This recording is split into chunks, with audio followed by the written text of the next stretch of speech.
This is iFanboy Pick of the Week, episode 924.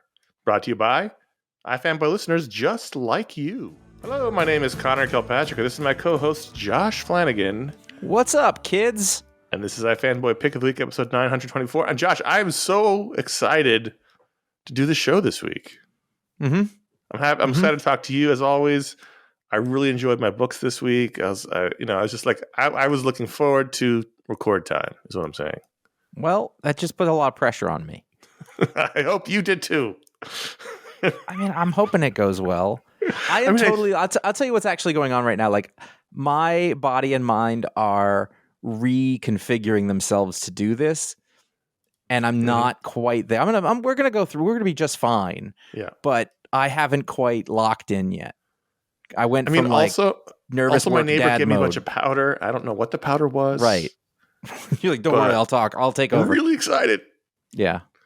It was talcum. You know what? I've been that excited about Gold Bond, especially like extra strength Gold Bond.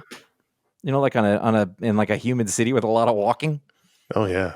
You know what I'm talking about? I haven't had the need to put it on in a while, but sometimes I just think about putting it on just for fun. Every once in a while, my kids will be like, "This hurts a little bit," and I was like, "Oh, boys, come here." Let me tell you about the magic of Gold Bond. And then they give you that look like, "Oh." This episode brought to you by Gold Bond. Didn't we try to get them as a sponsor? Yeah, we did. Yeah, we definitely did. What good stuff. I feel 100. They've helped me so often. I feel 100% okay with giving them free promotion. We got a lot to talk about. So let's move on. Every week, one of us reads all their books, and we talk about the one I like the best. That's called the Pick of the Week. Talk about that book, the other books in the week, the Patron Pick, the listener mail. It's going to be fun. And here's your spoiler warning. This is a review show. Exercise some caution. Josh, you had the pick of the week.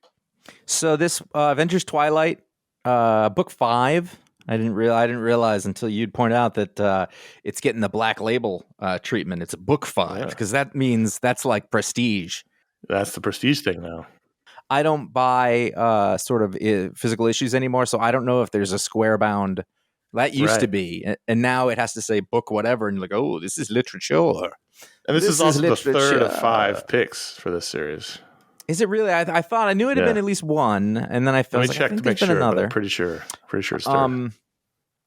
I was pretty deep into what was a quite big week. Like it was. I think I had 19, 20 books, something like that. And I had no front runner. I had enjoyed books that I'd read, but there was nothing where I was like, that's the thing. And as I'm reading Avengers Twilight... we're on alternate issues. So 1, 3, and 5 have all been picked of the week. Well, the odd issues, that makes sense. Yeah. And also, the evens one have got to set stuff up. You, me, you. Okay. Yeah. You, me, you. Okay. These the pick. Okay. Is the 6th the last issue, or... I think so. I believe... Oh, I don't know. Otherwise, yes, you it is 5 of 6. This is 5 of 6. It says it right on the app here. Well, we'll see how it ends. I'm reading this book and largely marveling at the art. There was a lot of times where I just thought, "Oh my God!" Because I remember it was not too many months ago, just before this came out, where I was like, "Who was that guy who was amazing?" And it took a minute to think of his name. Surprise, surprise! Like, what's he been doing? And then sort of it shows up. This book, yeah, and it took me almost a little while to acclimate to be like, oh yeah, this guy is good. But I think I'm not going to say he hit his stride in this because it's been really good. But basically, as I was reading this, I was like, oh, this is comic books. This is the Avengers. This is like an Avengers movie.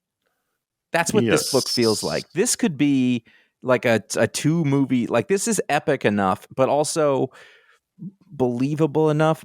You know, but it has a lot of things in it that really get to the core of these Marvel characters. You have, normally Steve Rogers is a man out of time, but in this he's actually older and he's falling away from it, and he has another life that's pulling him into it, and everything has changed about the world. And we are thrown in. There's no explanation. We're in a different world right from the beginning. We figure it out as we're going along. Things have changed considerably.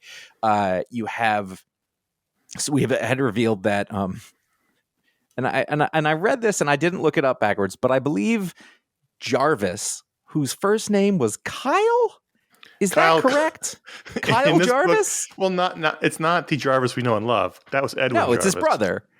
But you're telling Listen, me that sometimes you've got an Edwin and you got a Kyle. What? Kyle's born in the 90s. It's like 3 generations apart. because at the beginning, James Stark is saying to new Red Skull, who he's saying, no, call me Johan now. He's like, but Kyle. And I was like, wait, that was Jarvis. His name's Kyle Jarvis? That is the worst choice in the entire book. Yeah. Okay. So just so I got that. Okay. No, it was silly. It's got to be canon. It wouldn't make any sense. Or I mean, like the other thing I thought of, and I like somebody just thought it was really funny. Just name him Kyle. That doesn't make sense. Yeah, let's do it. Like that's the only other thing I could think of. Anyway, that character is all these characters related to other characters we kind of know, and then through this cool sort of story, it turns out that Jarvis is actually the soul of the Red Skull, and you get a redesigned Ultron, Iron Man, robot Red Skull, whose body is actually being absorbed by the suit, and he's like, hey, you're leaking, and there's blood coming out the bottom, and then later you see it's just all of this stuff, and it's the Red Skull. Like, and when he comes on, you're not like, oh, this is just a different version of him. Like, there's been in the comics, like the Red Skull was a different character for a while. Like, this is Johann Schmidt, and so and then there's the like Ultron shows up, and you're like, this is really bad, and I like it. And he's got Tony Stark's son on his side, and then finally the other thing that got me here is that there is a little bit of a ripped from the headlines situation going on here, where they're talking about like the world doesn't believe in heroes anymore, and they talk about the fact that once people believe something, it's hard to convince them otherwise. Now that is straight out of the world that we are all living in right now. Every armchair literate person thinks that they want to talk about this. And just for a second, I was like, I don't know. And I thought, you know what? This actually, I think it's done really well. If we're talking about an American condition and how things, if you start going, well, wait, so was the metaphor here that the Red Skull is? It doesn't matter. I actually thought it was done really well in a way that is suitable for a Marvel comic book of this kind of story. And it will work if you read it in 20 years, or it will work if you read it, 40 years, 30 years ago. It has to work that way. Otherwise, it's dated. Yes, because it's not so specific, even though the president here looks a lot like Trump, at least in like silhouette. And I just, as we're really brought to a head. Also, there's the thing where the Skull takes his, it's an amazing, he's slowly, his helmet comes undone when he's looking at the president, who looks like Trump and Robert Redford mixed together. And there's a great little sequence of it, like opening. I was going to say that's what Trump sees in the mirror, but that's the hair that he was going for. And then you see like he's got the Darth Vader, mask off kind of thing, but he has like tubes going into his eyes, and you realize that like all of the biological is being replaced. Right, which is Ultron terrifying. is assimilating the body. Yeah. And like the fight is really big. There's one more reveal at the end, and it's not like some character you don't know. Here's the deal. This book is terrific. So everything I'm about to say is not a criticism, because I love this book. It is terrific. However, it is Kingdom Come. We made that joke in the beginning. It's definitely Kingdom Come. If you had any question about You're that, right. Here Luke Cage shows up in a Batman Kingdom Come exoskeleton to fight. And then the whole sequence where Iron Man goes to stop a nuclear bomb being dropped before it kill everybody, which is just straight out of Kingdom Come. And it turns out it's a mind-altered Hulk, which is just like the mind-altered Captain Marvel. It's almost the same kind of final page. James Stark is reveal. Magog. It's Kingdom Come, and I have no problem with that, because comics are constantly referring to themselves, and it's rare you get a cross aisle reference like this, but it definitely has Kingdom Come in its DNA of the whole generational divide, old heroes returning to set things right. It's all there, but Chip Zdarsky, Daniel Cunha, and let's not discount Joe Caramagna. Never. Are doing a terrific job. He's doing the heavy lifting, telling a really compelling story in a way we haven't had in an Avengers book in I don't know how long. The Avengers book itself, we had years of Jason Aaron telling, okay to sort of inconsequential stories. Jed McKay's telling okay to inconsequential stories. And we've had occasional miniseries here and there. Usually the retro ones have been terrific. But for the most part, I haven't felt this way reading an Avengers book in a long time, maybe a decade. Yeah. It's really also, fun. Let's point out the Alex Ross cover. And I I don't talk about covers enough, but I opened it and I was like, that's a great cover. It's a good design. I wonder if he's doing the character designs. He usually likes to do those things, but it's probably him or Andrew Acuna. But we said this last time we talked about it, but it does feel like, oh man, I wish there were 12. I wish we really got to dig into this world and really learn about it. But it's also really fast paced and exciting. And as a 6, it's turned out the pacing is actually working. And there hasn't been an issue. And there is when there's 8, when there's 10, when there's 12, there's usually a 1 or 2 in the middle where you're like, all right, let's get through it. Like this is boom, boom, boom, boom, boom. I want to know what happens next. Wall to wall action.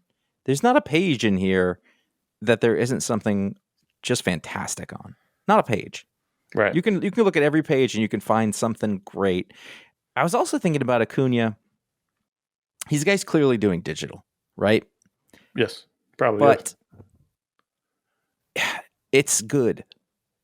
And that is not to say that digital isn't good or bad. As a lot of times there are people who are trying to replicate, and some are successful at it, but they're trying to replicate what was done on paper on digital, and you can kind of see it. Whereas this, I think Greg Smallwood's another guy who does this too. They're owning the digital. They're not trying to hide it. They're not trying to imitate analog, and not everybody can do it. Other people have owned it, and it's lifeless. But this is again, Acuna and Greg Smallwood are probably some of the best sort of full on digital. Did Smallwood do the colors in? Yeah, he did everything. Yeah, same kind of deal. Like they're controlling the process, and it's funny because Acuna is like the opposite kind of artist of Smallwood. Right. Like this is all like, no, I mean like this is all like Neil Adams wall to wall action, and I feel like Smallwood can do it, but he also just did a bunch of like beautiful design and kind of moody stuff. It's sort of calm and brooding. I can definitely see that, and I also see that. But there's also a sense of realism in Acuna's work that it is exaggerated realism, but it's. But I totally understand what you're saying. Yeah, you can see, I can see Kirby, and I can see Buscema. And I can see Neil Adams in this. Again, not in an anime, but like it's that energy. There's a bit like the fight, the drama between Tony Stark and his son and all the stuff that goes on. I was like, this is really well written, and it sort of understands the characters. And but it's also like amped up, like his son's going nuts. There's a shot on page 29, and you see James's face, the mask is open. He's raving. Yeah, he's crazy. Yeah, he is. And the whole time you're like, I want this to be okay. And they have you wonder if he's going to get the Ben Skywalker treatment. Not Skywalker, Ben Solo treatment. Is he going to get redeemed? But he's pretty far around the bend at this point. Yeah. He's the Magog, right? So, no, is he the Magog? I think he is, yeah. Yeah, he's the Magog. And Magog has a turn, right? Like that's... Yeah, he totally does, yeah. And then of course, the end, Hulk shows up and like, that's Shazam. Right. That's crazy. And that's how you raise the stakes, right? It's the last stake raising is to add the Hulk to the mix. There's a terrific sequence where Miss Marvel and the new Hawkeye have like their own version of fastball special. Like it's a really fun team they've got here. They're sort of recreating a very classic team because it's Cap and it's Tony and it's Thor, but then there's a new Hawkeye, and then you add Miss Marvel, and then there's Luke Cage is kind of there, but he's sort of in the background. It's a fun group. Yeah, Chip's doing a terrific job with the tone of this book, which is important and serious, but not weighty in terms. It's not overly so. Yeah, and I really like it. It's just incredibly fun. It is. So I'm looking forward to issue 6. It's like good old superhero comics for now. Like it's got everything that's good about the past, but it's clearly a modern comic book. Yes, it's a wonderful sort of amalgamation of all the things that are good about it, and it's like really, it's very much doing justice to the name Avengers on the front in a way that many comics have not in a long time. And we're on the 5th issue. Everyone has been fun and exciting. This was and like it's in a ramping up way. Like at first you're like, this is really cool. I don't know what it is yet, and then it pays off. That's something.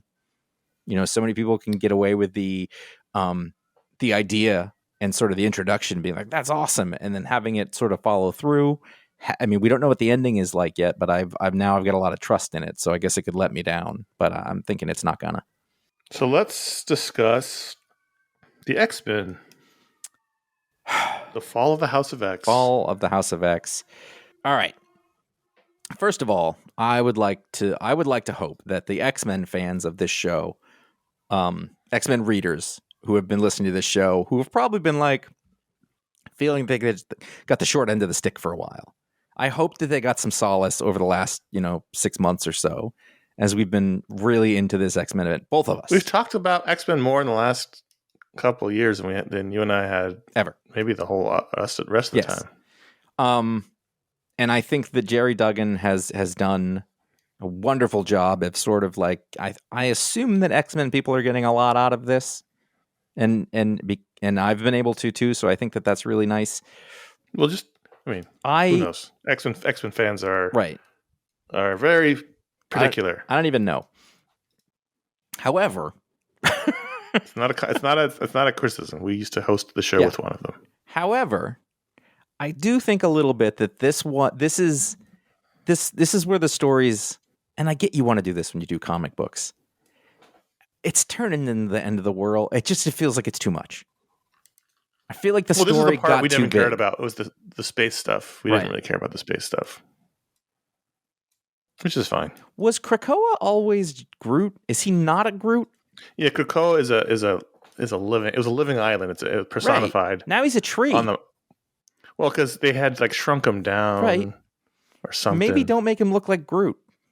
Yeah, the art wasn't the best in this issue. No, the coloring was very good. I'm continually amused. Like if you go to page 16, where all these artists they get, no one can look up a baseball field reference. It's like, just look it up on the internet.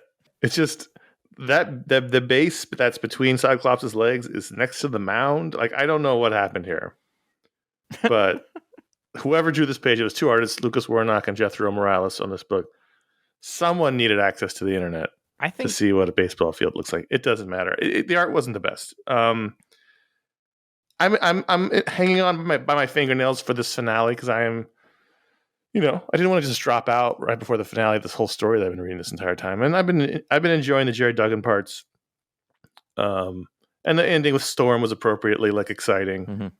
but I am looking forward to the next phase. And I know as a comic, I hate that about comic fandom is that where you're constantly looking ahead, and not enjoying what's in front of you.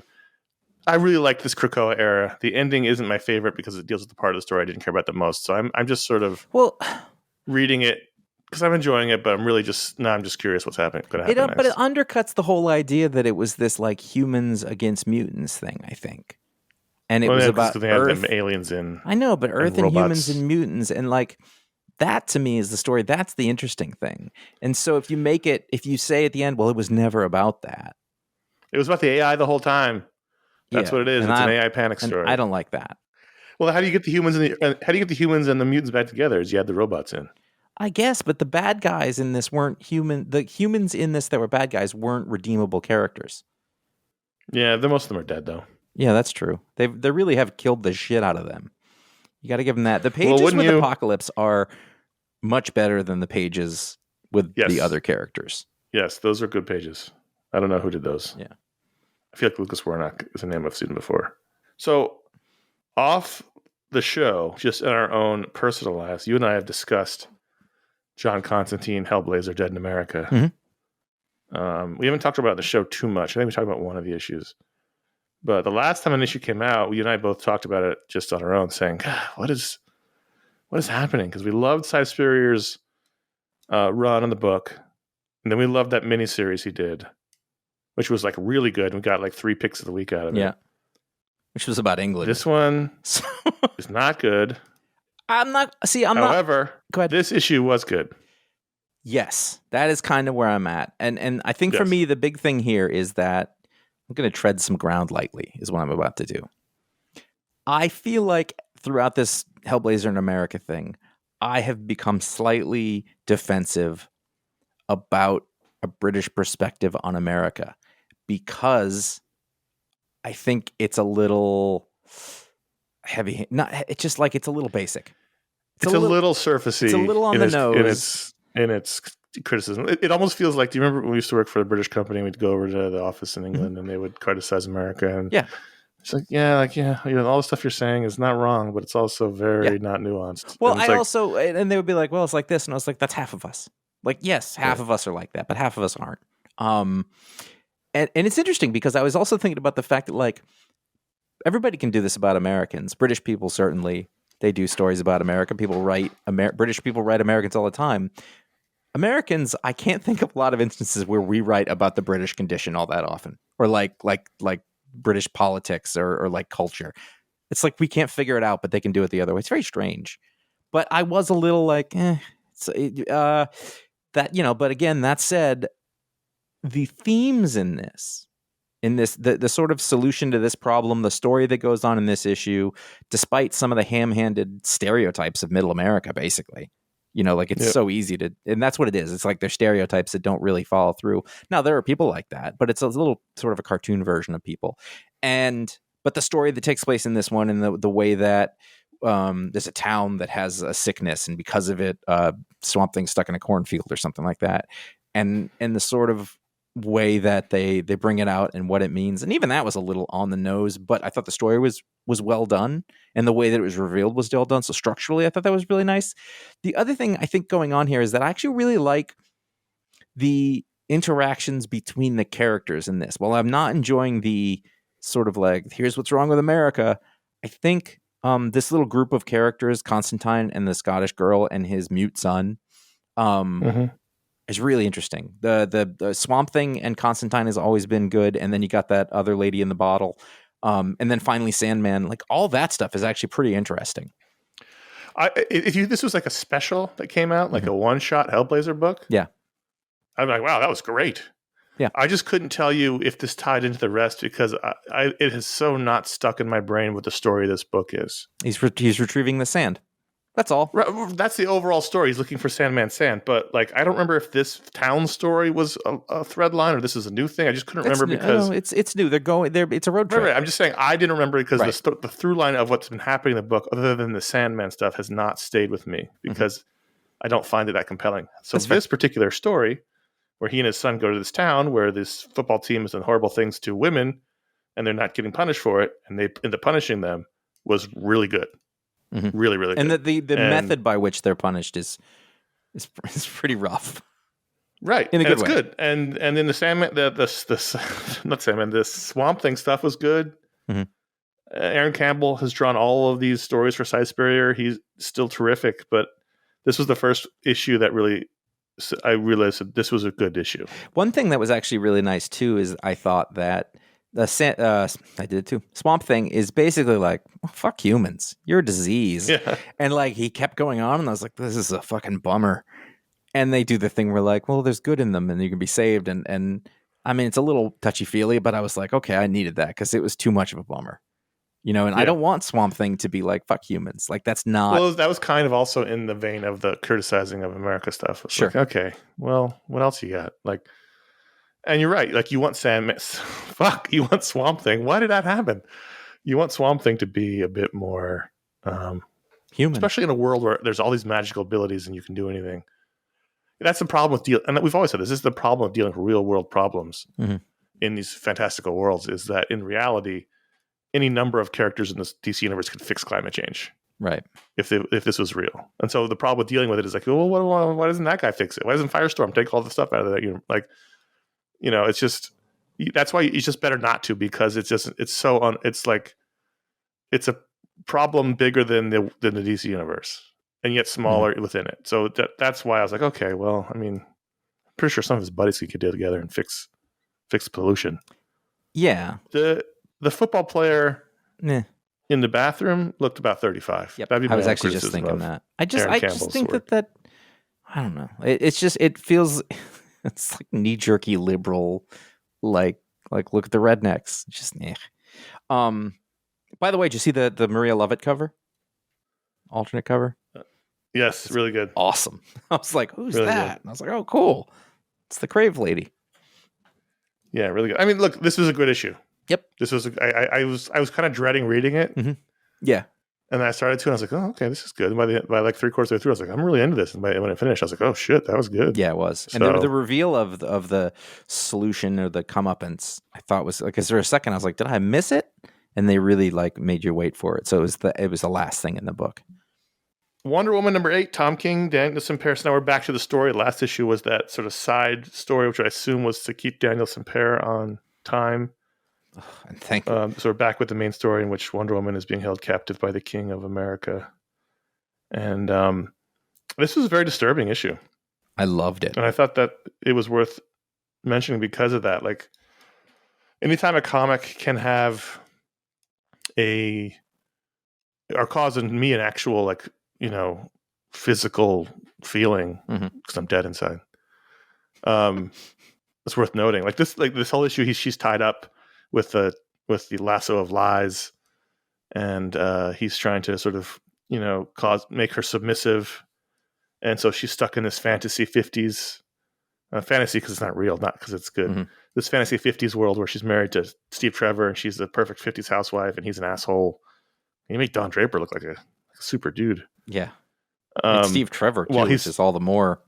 Yeah, all while in the real world, the king is berating her and reading her scriptures about how women should be submissive. And I mean, look, if you go back to the start of Wonder Woman, the Golden Age, and you know anything about her creation, this was her being a submissive and being about being tied up was a heavy part of her character because her creator was into it. And so this is a sort of a play on that about her, you know, that part of her creation is her as the submissive woman, you know. And there's a part where he pours a glass of wine on her head, and I was like, "Fuck, this is disturbing," but in a good way. Because when she breaks out at the end, it's very cathartic, and not to mention the sort of side sequence in the middle where the three Wonder Girls are great, torturing Sergeant Steele for information. Yeah, not really torturing, but you know, psychologically torturing. I mean, like, I think that there was so much good in this. And I don't mean good, like so much quality comic booking in this that, and it's again like with the Tom King, like his work right now is very varied. All the books you have out are completely different from one another, and this isn't following his, you know, tight grid rule. I don't know that I've noticed Daniel Semper. Like, I've been like, oh, that's great. But this issue specifically, I was like, this is gorgeous. And his ability to do that, you know, Americana 50s thing, that first page where you see her, at first the cover's awesome. The storytelling of it, everything about it is great. You know, and then the first page you see her in, you know, her kitchen and her 50s get up, and it's like, you know, your first thought is this is like this romantic version of America. She's beautiful. She's in the kitchen, you know, she's happy. And then it quickly, you know, they put you back, and then, you know, like the reality is terrible. And you're like, oh, is this going to be like a Starro thing? You know, is she living her best life in this? Or, you know, and quickly you are disabused of that, you know, because he's awful right away. The husband, Steve Trevor. Yeah, I think I liked the device a lot where in the 50s fantasy world, she was speaking in that world, but thinking in the real world. That was a good device to show the tension of the situation. And it was a very disturbing comic, which again, in a really good way. And I really just like The Help. Actually, the King of America guy looks a lot like The Help. Tom's working through something. There's like a page, what is it? Page 12. And he's sitting in his chair and he's holding his glass of wine. And just like you look at him, and it's such it's a terrifying but non-assuming character. He has old man shoes on. He is. Well, let me say, as someone who grew up in Manhattan with around a lot of really, really old money rich people, this is how they dress. Oh, absolutely. The penny loafers, the blue blazer, the white shirt. I mean, the ascot's probably the most sort of affectatious part of his outfit. That wouldn't be something that, you know, you don't see walking around Park Avenue. But this is basically how old rich money dresses. Still? Do you think? Still, yeah, for sure. The same people? It's the same people, same families. And now, look, I mean, my only criticism of this book is not really a super criticism, is that there's just no way this is happening in the regular DC universe. And I don't care either way. It doesn't really bother me or affect my enjoyment of the book or not. But, you know, it just doesn't. Just there's no way. But I really like the backup story in this one. Oh, I didn't read it. Oh, I thought it was really fun. It's basically Damian and Jonathan are watching the daughter of Wonder Woman. I don't really know where she comes from, what it's about. This is part 5 of a story that's been going on, but it works on its own as a story. She does some time traveling. John unlocks the Fortress of Solitude with a giant golden key, which I always appreciate. Yeah. It's silly. It's silly enough that I went back and be like, who wrote this? And it was like Tom had written this too. There's a great page where realities are changing around Jonathan and Damian, and you see them. You got if you read it, I don't even know how to explain it, but it's a beautiful page. It's a fun little backup, and they're not always. They're usually not. So worth pointing out. I've really been loving Batman Offworld. This is number 4 of Jason Aaron and Doug Monkey's, sci-fi Batman story. And it's been great. It's been the best Batman solo book certainly I'm reading. It's been awesome. It doesn't say how many issues. I assume it's 6, but I really like. I mean, the only false note in it is that he reminds us here that he's like a year into being Batman, and Doug Monkey's drawing him to be a giant beast of a man. I bumped on that myself. I was like, "Oh, this doesn't need to happen. This could be at any point. He could because he would want to march. He would. I think he should be further along to have sort of been in full command of his skills because there's no. If he's only a year into it, there's no like. I'm not sure what I'm doing. Right.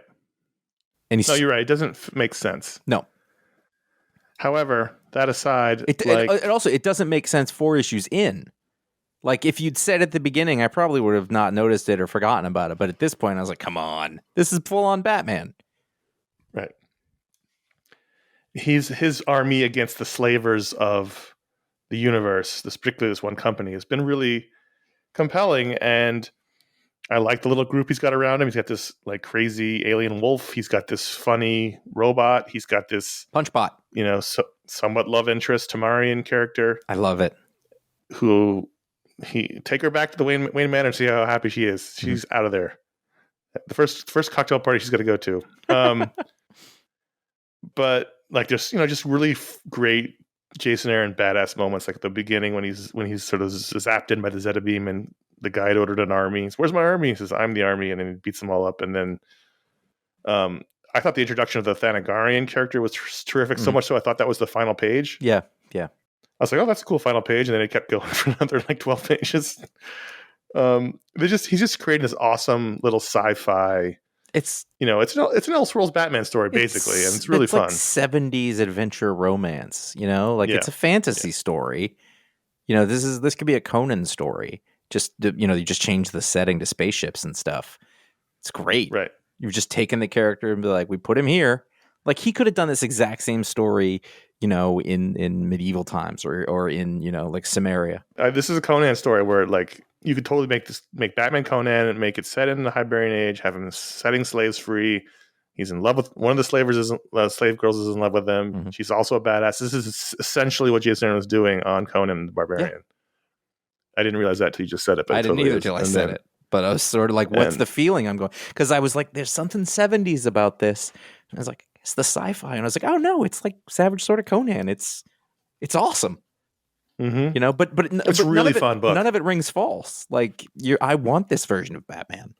Like Batman's great because you can, at no point did I think, oh, he wouldn't be able to do that. You never think that about Batman. It gives you such sort of freedom to just like throw as much stuff as you can because he's Batman. He's gonna figure it out. He's only human. He's not. It doesn't matter. Where did he come up? How did he make a space Batman suit? Doesn't matter. He did. I kind of want him and Ione to find love. Mm-hmm. Well, just a little bit of happiness. Sure, but think about this. Isn't that dissimilar from Superman on Warworld or Battleworld, whatever it was? Not at all. It's very similar, actually. Yeah, but this is more fun, and I liked that. I'm not trying to take it down. That was a really good one. This is incredibly fun. Yeah, like this will be a great little trade to give to people. I remembered reading that first issue. I don't think we've never talked about this on the show because of how it hasn't lined up. But I read that first issue, I guess later because I think it came out over the holiday. And I kind of went in like a little like, oh, I hope I like this. And I got there, I was like, that was fantastic, you know, and it's gotten better every time. And it hasn't come out all that. I guess it's probably come out monthly, but these days that feels like forever. I was like, has this been late? But, you know, this is the 4th issue. It's April. That makes sense. But it feels like it's been 8 weeks. Yeah. If I had to pick this week, I would have had several books to choose from, and this would have been in the conversation. Great book. I have feelings about Black Widow and Hawkeye #2. Well, first, I read issue 1. Okay. I think it came out when I was on one of my trips. Mm-hmm. It was literal traveling. He wasn't on psychedelics. As far as I was on another trip. I definitely read it, and I definitely don't remember what happened in it. And so it took me a while to catch up to speed while I was reading this. I'm like, oh right, yeah, like it was like, this is Stephanie Phillips, who I like a lot. Yeah, it's no knock on her. No. I just think the Black Widow being symbioted is the dumbest thing I've read in a long time, and totally unnecessary for the character. And I'm annoyed. I am trying desperately to give it the benefit of the doubt for all sorts of reasons. One is I'm a Stephanie Phillips fan. They keep giving her work. The big two, but it's on these weird corners. And it's like, here, you can do Black Widow and Hawkeye. Great. Black Widow's Venom. Okay. You know, roll with it. Right. Basically the story is that, Hawkeye killed somebody, or they think Hawkeye killed somebody. And so somebody has to go do something about it. And then at the end of the last issue, she's like, no, I did kill him. And so you're sort of seeing the reveal for that. There's good stuff in this. Clint is kind of Clint, you know, he's kind of a bumbling James Bond thing at the beginning, and there's a really nice theme in this about, but he's bumbling on purpose. Yeah, right. No, but it's like archers are underestimated, and so that's why, you know. And it was nice. I thought it was really good. There's good. I think it's funny. Go ahead. Sorry, go ahead. You go ahead. There's good scenes, like as a symbiote story. There's a couple of interesting things that happen here. Yes. It's like the suit gets jealous of Clint. I was like, that's good. I don't want it there, but it's being used well. Like, it's not bad. I just don't like that part of it. Right. There's a couple of funny things. One, because of the movies, I was like, wait, were they romantically? Yes, they were. And I had to remember that the comic characters were romantically. Right, the movie when they were Avengers together. Yeah, in the comics they were. Right.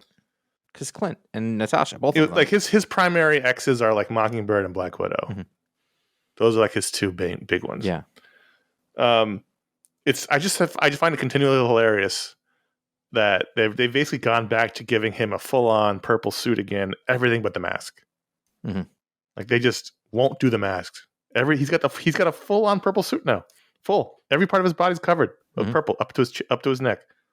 But they won't go back to the mask because of the movies. It's just, I find it hilarious. He's not even a character, an active character anymore in the movies. But nope. No mask. But I did like it as a story. Like there's a hint here though that the flashbacks are good. There's that first page where they head into the flashbacks. Amazing, Coney Island. That's the first issue. Yep. Like I have it up there on my wall. I almost cracked it out so I could sort of look at it. But there is also a hint that he's about to get venomed, and I was like, motherfucker. I don't want that. Yeah, I don't know what happened. I don't know why this happened. What I do love is Batman Superman World's Finest 26, which I feel like, I don't know this, but I feel like Dan Mora had a blast drawing. It was because certainly... he gets to do a bunch of stuff that super artists don't normally get to do with like big cartoony character work and sort of comedic stuff. And he really nails it. Yeah, this was super fun. It has, this has been a hell of a run. You know what's funny about this book is that I tend to leave it for a time that I can really sometimes I'll be rushing through things and there's the other ones like that's going to take a little more thought, so I have to make sure I leave it for there. And I always think it's a bigger, more complicated book than it is, and that's because I think it's so the pages are so full. It's not hard to read. It doesn't take a long time. It's not, but I know this. I was like, there's going to be a lot to this. I always think it's going to be meatier than it is, but it's fun, and neither of those are bad things. It's a romp, but it's so jammed full of ideas and stuff. The character designs through this thing are just crazy. I mean, the first page is the full-on splash page, which you never get any more of. Batman, Superman, Robin, Batmite, and Mixie Pitalik doing the dramatic walk away from an explosion. They're all wearing coats. They're all wearing sunglasses. The coats are all billowing. And I laughed my head off. Dusters. And they're like, what the fuck? It's like, I just wanted us to look cool. And I thought that was funny. And then making Robin into a Superman character and giving him a costume that's a mix of his Earth 2 costume from the Bronze Age and some other crazy stuff was fun. I thought that was great. Like, he's like, do you want superpowers? And he's like, no. And me. He he wanted them immediately. And of course he turns around and is like, I do not want this. Actually, that was a really good device too, where he uses his supervision and all of a sudden he gets a crushing migraine. Because he hasn't trained it. I thought that was really smart. And then, all the Might characters are really fun. Yeah. And, it's a comic, so things happen for dramatic purposes. It's a story. It happens in every medium. But, they split up into teams as these things go. Batman and Mixie Pitalik and Superman and Batmite. Superman and Batmite go to fight the magician and Abracadabra. And I was like, wait, you sent the guy who's vulnerable to magic to fight the musician? Mm-hmm. Not the musician, the magician? Yeah, But it led to a fun thing with the suit. And it just was a really fun book. Absolutely. That's my big takeaway. This is a really fun comic, but this issue in particular, because both Mark Waid and Dan Mora got to go really over the top in a way that makes sense for the story. And that was really fun. I got to say, I think at the end of the day, if we're looking at the Eisners next year and Dan Mora and Daniel Acuna are not, and Daniel Warren Johnson, I'll give you that too, are not, considered, it's going to be a travesty because, the works in these two books are just stupid. Yeah. Yeah. Back to Tom King, Helen of Wyndhorn, #2. I actually went back and read #1. You hadn't? Because I know I did, but I don't know what's going on. But the last couple of weeks, I've been having trouble remembering. I've been really tired, having trouble remembering. Those two weeks I took off were not restful. So I was like, I remember liking it. I don't remember what happened in it exactly. So I went back and read them back. And I read them back to back. Mm-hmm. Enjoyed two as well. I think it's a great book. And again, this is a Tom King book. I couldn't have told you that. Right. I know. Not a 9-panel grid to be found. No, and he did the Supergirl story. I can tell this is the same team who did the Supergirl story, but not really. Right. There's the mystery element of this is gigantic, and I'm like, oh, please tell me more.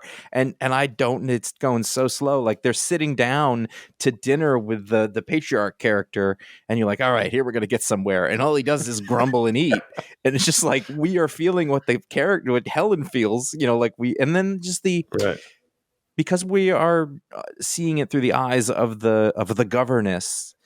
You see that Helen is both a child and an adult at the same time. And she's going back and forth. And so when she reverts to being a drunk person, it's hard to watch. And when she goes the other way, you're like, oh, because she's going to be herself here. And then she becomes vulnerable and she's like, can I sleep here with you? And that's very realistic. That's very young adult, older, adolescent. It's kind of crushing in that way. And then just the Bill Kusevely, the art direction, if this was a movie, I'd be like, these sets and costumes are fantastic. Yeah. It's a beautiful book. It feels very much like a YA novel and like a kind of thing that maybe would get sold to Netflix, has that kind of tone, which I like a lot. The story is, it's the daughter of basically a guy who wrote Conan or Robert E. Howard, John Carter of Mars-esque stories. He's died. She's living in the giant house, the grandfather's house, and there's real monsters outside and nothing makes sense. And there's also a framing device in the present day. This guy who wrote a book about it and interviewed the governess, where all the narration is her interviews from the book. So it's all. And he's married to a early 70s Robert Redford, which is nice. Good for him. I don't know. I took off a shirt and I was like, good for you. 100%. That guy's making the mustache work. Nobody's made a mustache work like Robert Redford, ever. No. I really like this book. Yeah, this is great. Nightwing 300 or 113. There's only one reason to talk about this book, so get to it. Well, we're going to get to that in 1 second, but I do want to mention that, again, this made me feel something. Not surprising, but there's a whole thing where Nightwing and Tim and Damian are investigating, and with Barbara's help as Oracle, investigating this arms shipment that they tried to get into Bloodhaven, but his ex and her fucking stupid pirates blocked it, which I hate that part. So they had to go to Gotham. I like how stupid it is. It is stupid in a way that's very Bronze Agey. I just wish they had left that all alone. It doesn't matter. So they're trying to figure out who's trying to bring in a shit ton of guns into Bloodhaven, enough to form an army. Turns out it's the Heart Stealer guy. That's the main story. So, the background is it's a big day. Everyone keeps saying it's Dick's big day. Turns out it's his birthday, but he's also getting honored with the key to the city for helping, fund shelters and all these things with the inheritance from Alfred. So then, hold on. I'm sighing because Alfred's dead. I get it, but I do want to say that like the reveal here is that Barbara also gets, and I was like, why? What did she have to do with any of that other than as Oracle? Well, she helped him like figure out what to do with it. I felt like it was. She's also way underdressed for this ceremony. I'd noticed that. Well, she didn't think she was going to be out there. It doesn't matter. She's at the ceremony. I thought she was just being avant-garde. You gotta go black tie. It's black tie. Yeah. So, they get honored, and then they decide to celebrate by everyone go down to Marv and George's Pizza, which is the pizza place they've been showing throughout this run, which is run by Marv Wolfman and George Perez, the creators of Nightwing. George is dead. And we've had a lot of discussion, although not in a while, about pizza. Put a pin in the pizza. We get to he goes inside, and this whole sequence is drawn by Bruno Redondo. The whole rest of the book was by Daniele Del Nicolio, which that was okay. My note is that I actually really liked the art, and I thought it was great, but this is the wrong book for it.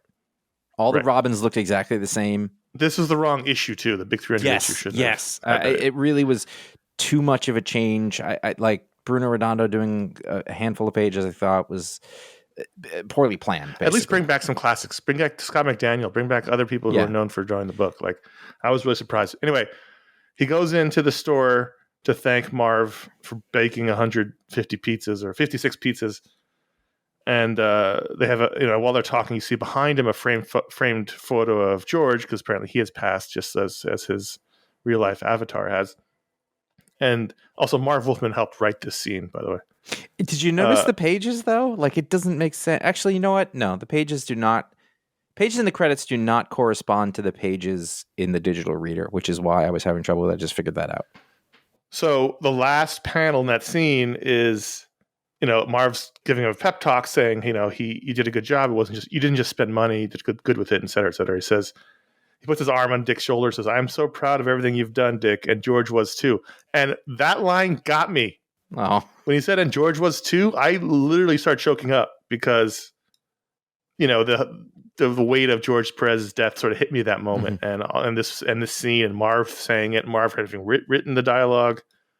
And I know Dick is not a real person, but it just got me in that moment. Can I tell you something that, first of all, that completely passed me by, Marv and George's.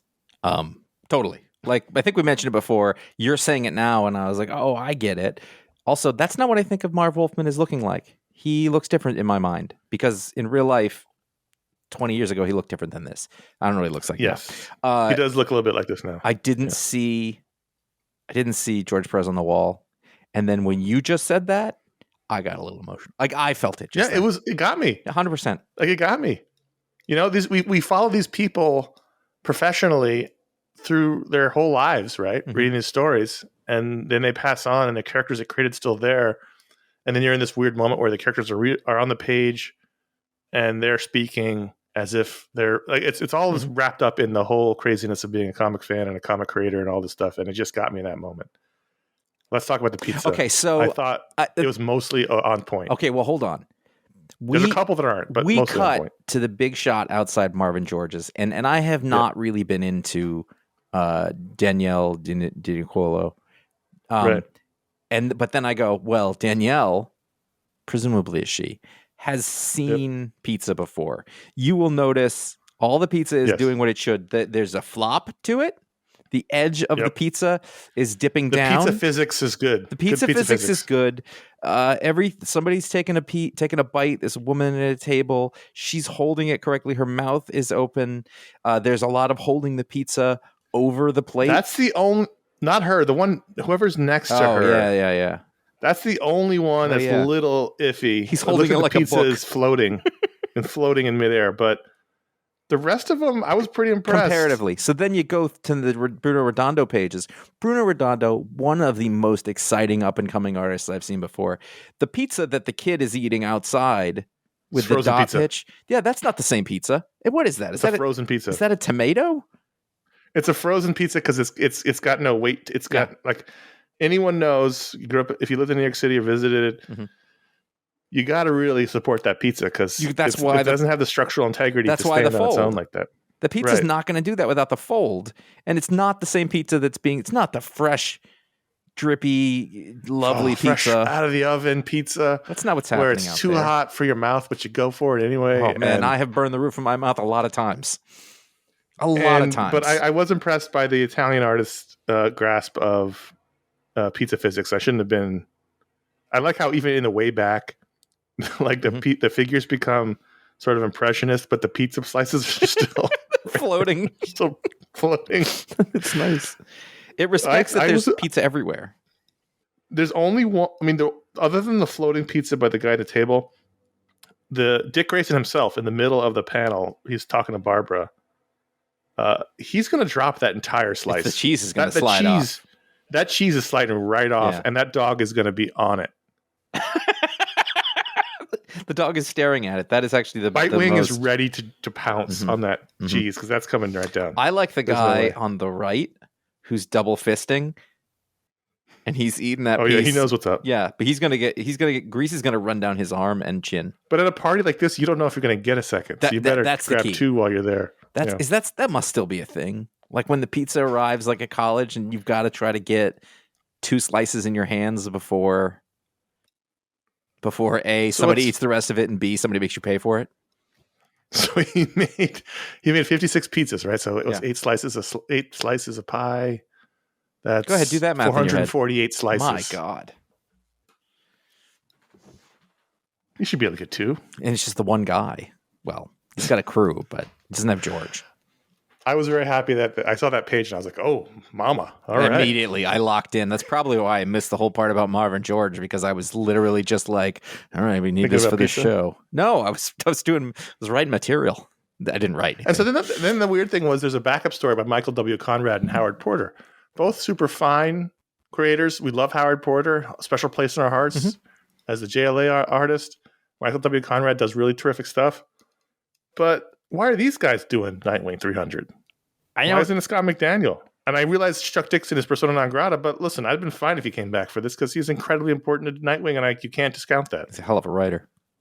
I do want to say, as I watched this, I was like, who's drawing this? It's Howard Porter, and I was like, awesome. He drew the shit out of this. His new style, ever since he broke his hand or hurt his hand, is different than his old style, but it's a very dynamic. It's very exaggerated. It's liquid. It's not everybody's cup of tea, but I like it a lot. It's like there's a lot of Paul Pulp in there now, and just it's so. Yeah. There's that one shot of the train. It's not really coming around a corner, but it's like we're looking at it with a super wide angle lens. Right. At 4:16. By the way, I read that. So there's a timer in the top corner of this. And what it is doing is it's counting down. So each page you see how much time has passed because it's a bomb timer, right? My first time through, I was maybe 4 pages in. I thought it was the time. I was like, okay, we're going backwards. You're doing that. And I was like, this doesn't make any sense. And I got to the bomb page and I went, oh. So I went back because there's no dialogue. And I read it correctly. But that's my fault. That's not their fault. It was just bizarre other than Tom Taylor, Bruno Redondo, and Marv Wolfman. Everyone else was like, okay, they're good creators, but nothing to do with Nightwing's history, really. It's just weird. Michael W. Conrad wrote The Son of the Demon, right? No. Why do I know? No. Who wrote that? No. Son of the Demon? That was Mike W. Barr. Oh, well, you can see why I would have thought that. There's a W. I'm sure Mike W. Conrad is super psyched to be confused from Mike W. Barr. Sure. But That was a long time ago. Apparently, So those are the Mike books we W. had time to talk about. Normally I say that we wanted to talk about, but I could have talked about Superman. I could have talked about other books. It was a big, good week of comics. But let's talk about the patron pick. Every patron at patreon.com/iFanboy gets a vote to add a book to the rundown. This week, it was at first a blowout and became a squeaker. The winner was Blow Away, #1 from Boom Studios, written by Zach Thompson with art by Nicola Izzo, Francesco Segala on colors, and DC Hopkins on letters. And do we have a Boom book last week too, or was it the week before? Possibly.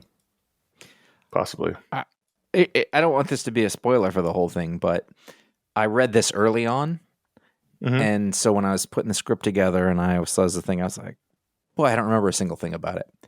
And I had to like open it up and look through it again. And then just now, I was like, "I don't remember a thing." I couldn't have told you what it is. In fact, like I kind of remember. I was like, "Oh, it's in Antarctica," and then I was like, "I have no idea what the story was." Like I completely forgot it. It's in Canada. Oh yeah. It's in Baffin Island, Canada. So there's a woman who is a photographer, and she's hired by this. Is it a magazine or something that would never be able to afford to hire her? She's one of those people like from the BBC documentaries, and they train a camera trying to capture something in nature that no one ever. They'll have this amazing footage of these rare birds hatching. So that's the deal. Right. She's in this cold hell wasteland, and she's trying to get footage of these rare birds. Right. Hatching. She just has this camera on this mountain, waiting for whatever animal it was. I don't remember what it was to show up. It was birds, baby birds being hatched. Is that what it was? I think so. All right, it doesn't matter. Because in waiting for it, she sees hatchlings. Some filming people. Hatchlings. The people. First, there's an argument, and they're climbing the mountain, and then there's a whole fight, and so she may have witnessed a crime. Meanwhile, she encounters a polar bear and does not get torn to shreds. Talks him down. Is the most unbelievable part of the story. Yeah, I'm sure that happens all the time with polar bears. They're totally reasonable. I didn't dislike this. I liked it, Same. but it was very much a cold open, and I don't really know what the story is. I don't know what the stakes are. Stakes. I think I don't. Yeah, I didn't dislike it. I did like it, especially Nicola Izzo. I thought was really good. The concept is good. The setup is good. Like the idea of like, okay, so what if you have one of these nature photographers? What if while they're out there, they see some shit that they're not supposed to? Right. I think that it's a good idea. Good concept. I think the structure had some problems, and the dissemination of information had some problems. I think it could have been smoother, because there's a bit where she's watching, and then she sees a hunter. She's like, "Oh, there's that hunter. What's he doing?" And then that seems to be over. And then later, she sees the two people, and those things don't seem related. And maybe they should be, and maybe we don't know. But I thought it was jarring. In a way, I mean, we really have to know what happens later, but I feel like it's like, have one thing happen, or if you're gonna have two, like I feel like you have to have three. I don't know, you have to have several things. Yeah, two was weird. I feel like the rule of threes needed to come into play. Yeah, it also felt like if you're gonna show like the mundanity of this and how she keeps seeing things, like take away the pages of the polar bear and stuff, and just show her like you need to do it going through this routine of seeing things over and over until something happens. Yeah. That jars you out of the repetition. Yeah, and I think that visually in a comic book, there's lots of ways to do that easily. And yeah, one page could do that. I mean, there are a couple, like you just do that. And they do it, but not enough in the beginning. You're right, to set that sort of, that mundanity. Is that the right way to say it? It's not mundaneness. That sounds good. It seems fun, though. You know, I think you're right. I think that needs to be set, because later they do it when she's watching the mountain. You see that same still frame that you get through the camera, and I think that works really well. And when you see the men climbing and having the argument, it's too many pages before you get to that. The whole, like, almost that whole story could have been told like that. That would have been really cool.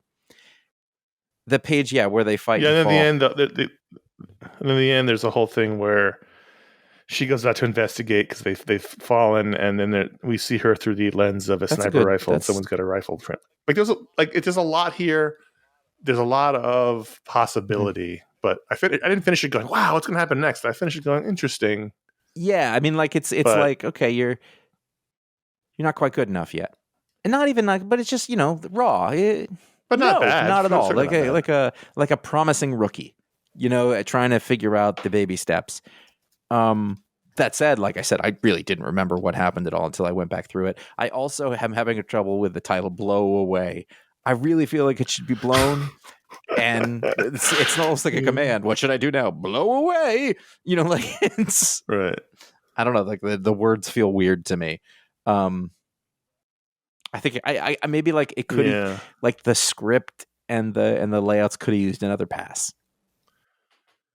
I think. So Jack Thompson is Canadian writer who's wrote Kazar for Marvel, the Marvel's X-Men, the Dregs, some other books, some TV stuff. I think also Batman: The Brave and the Bold for DC. I just think, and Skinwalker, we read that for Boom. What was it? Cemetery Kids Don't Die. Yeah. Anyway, I just thought that the information here wasn't conveyed as interestingly as it could have. But I'm not hating on the book. I thought it was interesting. I will probably check out the second issue. This is spoilers for sticking with it, but I'm probably going to check it out depending on the week and if I can remember to do so. It was imperfect, but had qualities and some promise. Yes. I think a lot's going to ride in the second issue and what's revealed in it. Because right now I'm waiting to know what any of it means. And I'll tell you right now, if it's some supernatural shit, I'm out. I mean it. If there's a vampire or the spirit of ice, I'm out. This woman, this photographer, Josh, she's an ice totem. Her family have all been ice totems going back centuries. I want her to look... They've all been drawn to this place to become ice defenders of the night. I want her to look less pretty. Not that she needs to be an unattractive... Sometimes photographers are pretty. No. She's living in the Arctic by herself. It's Canada. If she's living in the Arctic by herself. She should look pretty no, but if you're... Canada has moisturizer. If you're trying to show that mundanity, she's by herself. She has no, she's probably got a lot of sleep. I want her to look a little bit like she's been working so hard on this and this is all that she's doing. Again, you want to contribute to that solitude, that mundaneness. She almost Listen, picking up on hey, there's some people climbing. That should be a bigger deal. Yeah. This is show business, not show I'm editing reality. the shit out of this. And it's not here's what I would have done. But if I was an editor, if I was a person making notes on the script. Yeah, it's the worst kind of review. Well, I know we both have done it. We both have done it. I'm not saying it's just you. But that is also in the exploration of trying to figure out what didn't work. Because that's what we're trying to get to. Blow Away, number 1, Boom Studios, ratings out of 5. Ratings. 2.95. 3. 2.95. Close. I can't. Close. I can't do 2.5. I can't do 3. I get it. No, it's not a 2.5 book. We've had 2.5 books. This was not a 2.5 book. Yeah. So there you go. Patreon.com/iFanboy. Every patron who votes to add a book to the rundown gets to... those are words that make sense somehow. Every patron gets to vote to add a book to the rundown, but if you give it the $5 or higher level, you get a superpower live in the show. We are so over time, and there will not be emails in the show. You'll hear those next week. Do the patron power, Josh. All right. Jeff Shay has the ability at any point to disguise himself by transforming into any sort of processed food packaging that he can decide on or wants to do. So wait, go ahead. Hold on. Just the packaging? Well, it looks as if it's the real thing. In fact, that it's not. He can't. Okay, he can't be. So he can turn himself into a honey baked ham. Yes, but it wouldn't be the food itself. It has to be wrapped in plastic. It has to be in the package. Now, if you were to pick up that package and sure. Listen though, here's the thing: if you were to pick up that package, you don't eat them. Well, please. You can pick up the package, you can unwrap it, all the stuff in there would be what was in the real package. If it's rice-a-roni, the rice and the seasoning package is going to fall out. However, he must not be eaten because that will be the end of him. Oh. So you can use this to hide. Does he taste delicious? He's gonna be food. He's gonna be what the food is. So if he's disguising himself, it has to be in such a way that he's pretty sure he's not going to get eaten, because then he's either going to die or he's going to have to reveal himself and move back in. If he gets eaten at all, that's it. So that's a key. That has to do with what he's choosing. If he's trying to hide in the college dorm room at 1 a.m. and everybody comes home, you better not turn yourself into a hostess cupcakes. Or anything pretty really. much, but something really he doesn't want to be that. He's going to want to be like pizza, like boiled quinoa. Like he doesn't want Listen, farro. So it's not just, it's not processed. It's not just the meat thing. It's any food. Yeah. Any processed food, packaged snacks and pretty much everything in the supermarket that, that isn't in the deli aisle. He's still conscious or the when he is a Twinkie and full sensory, like he can see and hear what's going on. Excellent surveillance, unless someone decides to eat him. Does he smell how delicious he smells? Mm-hmm. Ooh, trouble. What happens if he takes just a little nibble out of himself? Does he have a mouth? No, he's taco shells. So he's not like the hamburger in He's not Better Off Dead. He's not the Van Halen hamburger. He's not claymation. Okay. Thanks for being a patron, Jeff. Patreon. Enjoy that power, by the way. Good job, Josh. Patreon.com/iFanboy. Real quick. I'm pretty sure we haven't done that. Patreon.com/iFanboy is the primary way people support the show. We thank you if you do. If you think we're worth supporting, we appreciate that. You can become a member. You can pay monthly, or you can pay for a yearly membership and get 10% off. You get exclusive merchandise. You get patron power at the proper level. You get to do the monthly hangout with us. You get the Discord community. You get Facebook. All that stuff's happening over at patreon.com/iFanboy. iFanboy.threadless.com is our t-shirt store. iFanboy.com/support is our PayPal tip jar. Again, if you're one of those, several billionaires who won the lotto this past week, or near billionaires after taxes, consider there. iFanboy.com/Amazon is our general link for shopping, and you can find our Booksplode books there once we fix the code. And we thank everyone who does that. Also, bookshop.org is our partner for local bookstores. You'll find those links on our Booksplode show links or pages or whatever they're called. And thank you for your support. Again, you could cut your own throat and say yes to any answer email, but I think we should skip them. I'm not doing. No, I can't. It's gonna be touch and go to get this. I'm just gonna say I think this is the first time all year we've skipped an email, and I think that's okay. Sometimes we have to do what's best for us. Yeah, these questions will still be here. Contact@ifanboy.com is how you can write in. Sorry for the 2 emails that we had in the script, but we just ran out of time because we've babbled on about books for too long. But you can write in for this show or for Mediasplode. If it's for Mediasplode, put in the subject line Mediasplode so we know it's for that. Let's just jump to plugs then. All right, there we go. Just this past week, you will have heard or gotten in your feed the newest Mediasplode episode, our non-comics monthly show.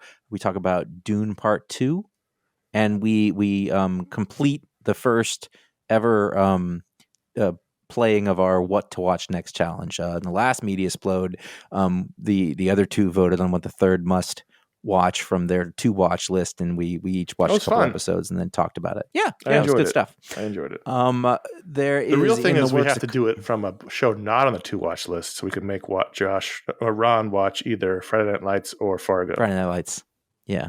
Well, I think Fargo. He'll like Fargo. There's no chance he won't. He'll like Friday Night Lights, but he won't admit it, so it doesn't matter.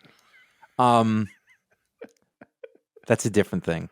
We should figure out some way. He's not going to hear this, so no, he doesn't listen. Okay, so in the next couple of weeks, you will probably hear. We don't know the order, and we can't promise anything. But there's an Animation Brain Trust show coming out on the Crisis on Infinite Earths Part 2. It might be, and there will be. It might be this coming week. One of these shows will come out this coming week. Yeah. Yeah, and there's a Talksplode coming up too. It's just a little scheduling. Hasn't been recorded yet, but it's in the process of pre-production. It'll happen. We're good. That's one of those shows will hit this week, and then the other one will hit sometime after. And then next month, just give everyone a heads up so they have time to read our May Booksplode. If you want to read along with us, it's going to be a seminal story that neither one of us has ever read. It's Avengers: Kree Skull War. Skrull, not skull. Skrull. Kree Skull. Skrull. My neighbor brought over ribs that he cooked while we've been recording, and I've been getting text messages saying there are ribs downstairs, and I can't concentrate. Skrull. She's not going to eat any, so they're just sitting there getting cold. So I got to hurry and say, you can find our library of over 1,300 shows and counting over at ifanboy.com, and wherever podcasts are sold. You can follow us at iFanboy Comics on Instagram to find out what the pick of the week is before the show comes out. Sometimes the best of the week in panels, and other stuff sometimes. I don't know. We occasionally post Sometimes there is other stuff. That's important to note. We're fun. For sure. Give us a follow. And also individually, C.S. Kilpatrick on Instagram and J.A. Flanagan on Instagram. Are we the most exciting Instagram posters who's ever lived? No. Are we the worst? Absolutely not. Well, yeah, and you'll never hear me talking like they talk. Like with that sort of weird I want you to start doing lives. I want you to start doing live videos. I got to say, like, I have a very healthy ego, and I think I have things to say, and I think people enjoy it. But I would feel so stupid walking around with a camera pointed at myself. Please record your morning walks and just whatever's in the news, you know. Like, and just like I could sit in my truck and just tell you what I think about some shit I'm not qualified to talk about.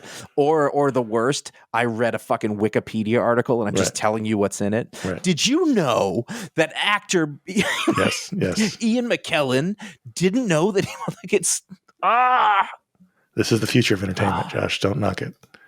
Well, until they realize that nobody made anything for them to steal from. Yeah, it's a problem, isn't it? Yes, it is. Wrap it up. I'd like some ribs.